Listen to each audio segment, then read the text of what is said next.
Toujours samedi 15 août 2015, nous sommes devant Marineland, surnommé Prisonland. Et là, on a Anne et Chloé. Non, pas Fanny, pardon. Il y a énormément de monde, c'est pour ça que je me trompe dans les prénoms. Et donc de l'association Holloway. Et là, ceci n'est pas un sourire, c'est une souffrance. Alors apparemment. Et donc votre association Compassion in Action. In Action. Notre slogan un peu, c'est Compassion in Action. Voilà. C'est Compassion in Action. D'accord, la compassion dans l'action. En action. Ouais.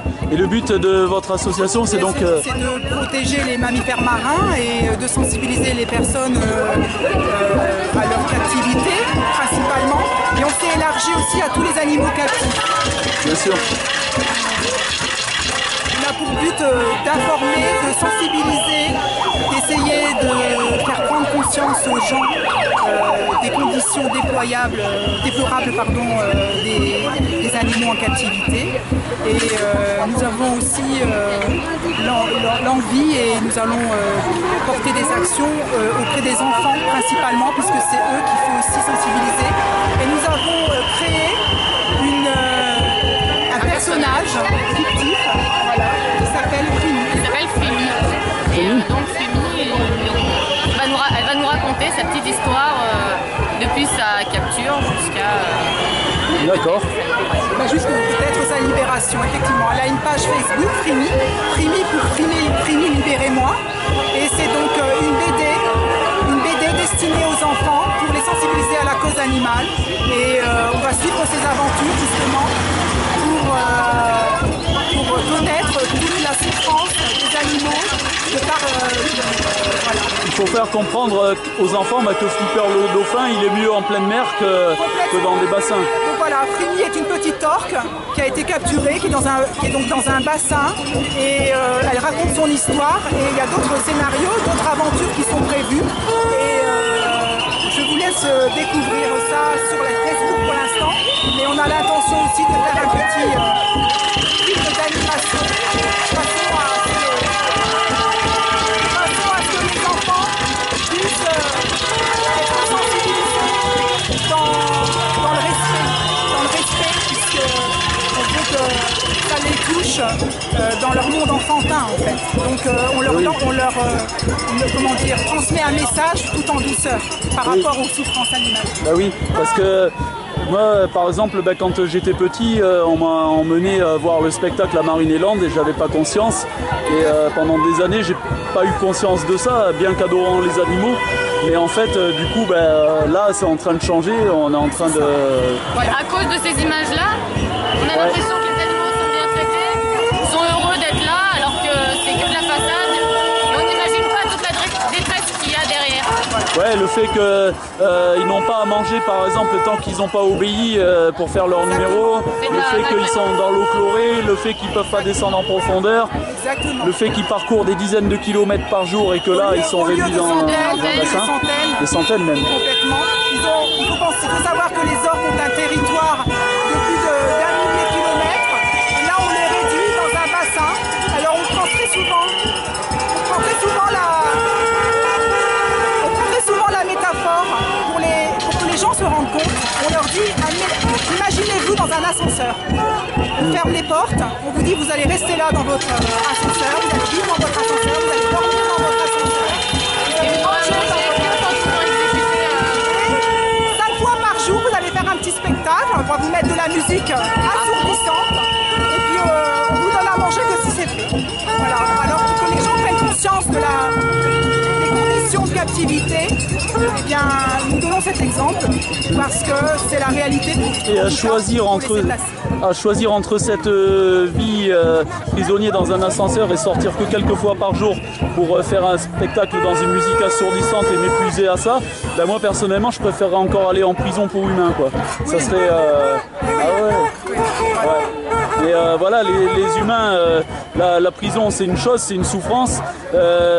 mais là, les animaux, carrément, on est sûr qu'ils sont innocents et c'est des innocents qui ont pris perpétuité, quoi. Voilà, exactement. Et ils n'ont rien demandé. On est venu les chercher pour certains dans les océans. On les a séparés. Le lien familial est complètement coupé. On les a séparés de leur famille. Certains ont même vu leur famille se faire massacrer, parce qu'il faut savoir aussi, par rapport à la bécove qui va bientôt arriver, où par exemple, on va chasser des dauphins, on récupérer des plus beaux spécimens et on va en récupérer une bonne dizaine pour être sûr qu'il y en ait un qui arrive à faire le voyage jusqu'à des parcs aquatiques en Europe ou dans le monde. Voilà. Donc, voilà, puis dénoncer du coup le business qu'il y a derrière, parce qu'on s'imagine pas le business que c'est. Et les 9 autres dauphins, donc ils meurent en fait. C'est-à-dire que vous avez en fait la plupart du temps les pêcheurs japonais qui eux ont envie de faire du business et de vendre leurs dauphins, parfois sont obligés, pour être sûr qu'il y en ait un à l'arrivée, d'empêcher une dizaine, voire beaucoup plus évidemment, de récupérer les plus beaux spécimens, de tuer les autres pour les vendre évidemment, mais dingue, ça. de capturer vivants des dauphins afin de les revendre. Et il faut savoir qu'un dauphin au jour d'aujourd'hui pèse lourd, c'est-à-dire que d'après certaines informations de la Chine là, qui a récemment acheté des dauphins pour je ne sais plus combien de millions de dollars, puisqu'il en a acheté au moins une bonne vingtaine de spécimens, et il faut savoir que je pense un spécimen en a pour 40 000 $. Ah oui, donc c'est vraiment du fric en fait, c'est vraiment business à fond. D'ailleurs, on a vu plusieurs fois le directeur de Marineland qui roule joyeusement en Porsche. Ah en oui, fait, c'est un détail très éloquent, quoi. Voilà, qui parle beaucoup en fait. Ouais. Il faudrait que ces gens-là passent une journée, au moins une journée dans les bassins. C'est ça. Qu'on leur administre aussi un peu de Valium pour voir ce que ça fait. Voilà. Voilà. Ah oui. Et aussi, Ouais. parce qu'il faut savoir qu'il y a beaucoup de traitements qui sont transmis et donnés à ces pauvres bêtes. Antibiotiques. Des antibiotiques, Les produits chimiques pour les bassins, pour. Le Valium, c'est un médicament alors. Valium, c'est un médicament puissant. C'est un antidépresseur, le Valium. Ah oui, ah ouais. Et oui, parce que les dauphins sont tentés de se suicider en plus en captivité. Disons que voilà, pour éviter peut-être des agressivités dues à leur captivité, ils mettent des Valium. Et pour certains qui sont très malades, comme une pièce, qui s'appelle ça des pièces, comme un dauphin ou une orque, très souvent en captivité des maladies, ils sont obligés de leur donner des traitements lourds parce que au niveau financier, ils ont pas envie de les perdre. Donc ils essayent de les garder au maximum. Et il faut savoir qu'une orque en captivité a une espérance de vie très très faible. Et on va dire que dans la nature, ils peuvent vivre jusqu'à 80 ans.